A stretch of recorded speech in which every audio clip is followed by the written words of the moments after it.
Hola, ¿qué tal? ¿Cómo están, amigas y amigos de Cinemex? Mi nombre es Gonzalo Lira, me da mucho gusto saludarles y estoy muy emocionado porque voy a platicar por tercera ocasión con el productor JasonBlum, 3 veces nominado al Oscar, una leyenda del cine independiente y del cine de terror por su productora Blumhouse. Así que vamos a ver qué es lo que me platicó sobre Jóvenes Brujas. Light as a feather, stiff as a board. Light as a feather, stiff as a board.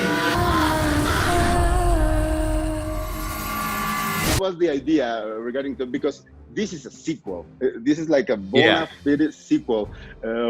Was that planned from the beginning, or No, we initially we wanted to do it as a reboot and as a kind of a remake, and we talked to various people about different ideas, and Zoe by far had the best idea, and her idea was a sequel. And so we decided to do a sequel, but initially we were actually thinking of a remake instead of a sequel. And when did it turn into a sequel? When was the moment that it turned into that? It was really the first time I heard Zoe had a great pitch, and it was the first time I heard her pitch. I said, this is the craft movie that we're going to do, and instead of doing a reboot, we're going to do a sequel. It's a ceremony to celebrate you. Why would you celebrate me? Because you're our fourth.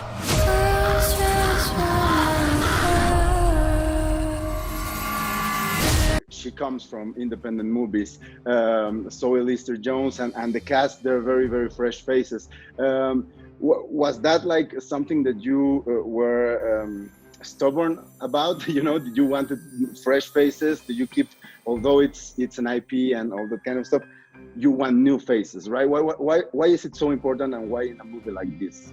I think, you know, you have big famous people, I think, in horror movies. Sometimes it makes the movies less scary because you have this relationship with these, you famous people are so ubiquitous now. They're everywhere. They're on your phone every 5 seconds. You feel really like you know them, and you know they're not going to die. You know they're going to be okay. So I always think in horror movies, it's not great to have like super famous people.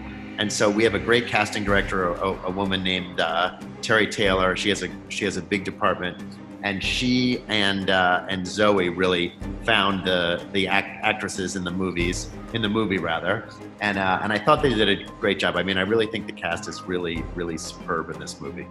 The word género applies for gender and applies for genre, and I think that you bent both in this That's one. Good. That's so good. That's something that I was also asking myself. Was it important just because you're introducing to new generations and you want the older generations to see something new? Why was it so marked, so emphasized? The gender part of it? The gender and the genre, because this one is funnier, less B-movie style than the first one, I think. Than the first one, yeah. Well, I thought The Craft is a female empowerment movie, the first movie, and I thought it would be interesting, like, what is 2020's version of a female empowerment movie? It's much different. The role of women in society is different. The inequality between men and women has really been highlighted in the last 2 or 3 years, and I think all of that seeped into the movie. So I was excited. I wanted a woman to make the movie because I thought it would be more interesting if it was directed by a woman than directed by a man. So, and I think that all of that proved true. You know, Zoe had a lot to say in the movie. Son, we're going through weird times, but why would you say that going to the movie theater, what has movies, what's the magic in movies that we don't want to let them go? We don't want the movie theaters to go. Yeah, I love going. I wanted to release this movie now because there are a lot of movie theaters out there that are open that have no movies to play.